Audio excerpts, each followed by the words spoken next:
De sûreté valent mieux qu'une, et le trot en cela ne fut jamais perdu, disait la fable de Jean de La Fontaine, le loup, la chèvre et le chevreau. Voici ce qui a manqué à cet acquéreur dans notre histoire du jour. Je vous raconte cette semaine l'histoire de Monsieur X qui pensait avoir fait une très bonne affaire. En 2009, Monsieur X achète une villa dans la région d'Aix-en-Provence au prix de 170 000 euros, alors qu'elle était affichée en agence à 636 000 euros. Vous voyez le loup? Rassurez-vous, Monsieur X pensait l'avoir vu aussi. La villa avait fait l'objet en 2005 d'un arrêté de péril et d'un arrêté d'évacuation. Cette villa faisait partie d'une copropriété de 2 lots construite en 2002 et livrée en 2003.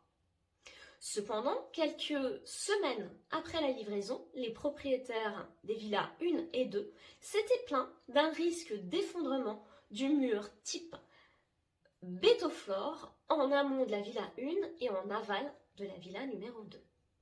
Des opérations d'expertise ont été réalisées.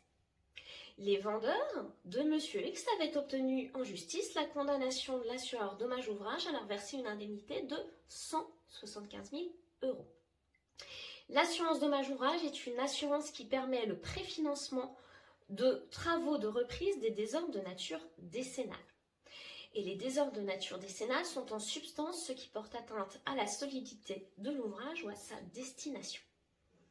En l'espèce, le risque d'effondrement est incontestablement un désordre de nature décennale.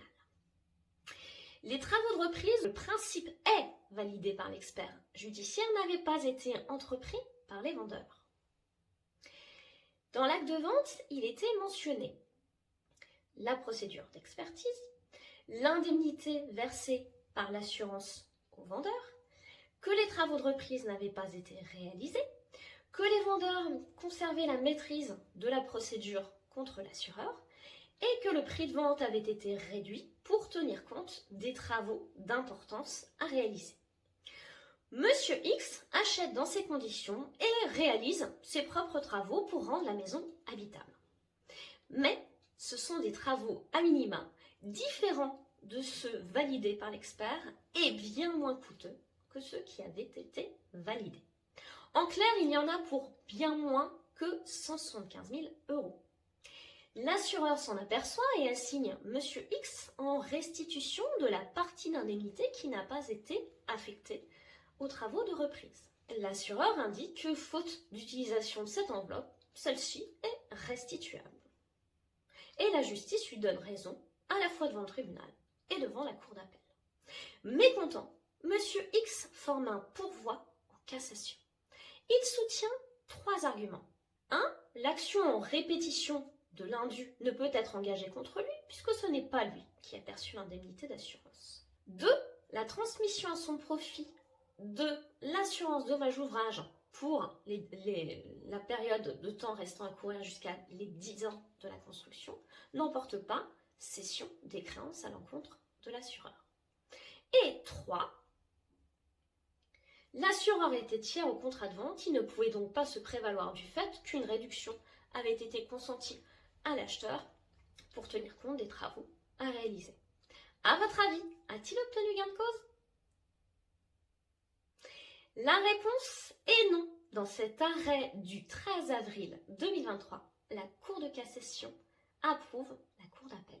La Cour a constaté qu'avait été alloué à l'acquéreur une réduction du prix de vente au moins équivalente au montant de l'indemnité d'assurance et que lui avait été transférée la charge des travaux. Dans ces conditions, Monsieur X avait été de fait bénéficiaire de l'indemnité d'assurance et il lui appartenait de restituer la part qui n'avait pas été consommée. Et c'est là que Monsieur X a commis une erreur et a manqué de précaution. Il a cru acheter une maison de 170 000 euros avec travaux de son choix, alors qu'en réalité, il a acheté une maison à 170 000 euros avec obligation de faire des travaux de reprise des désordres à hauteur de 175 000 euros.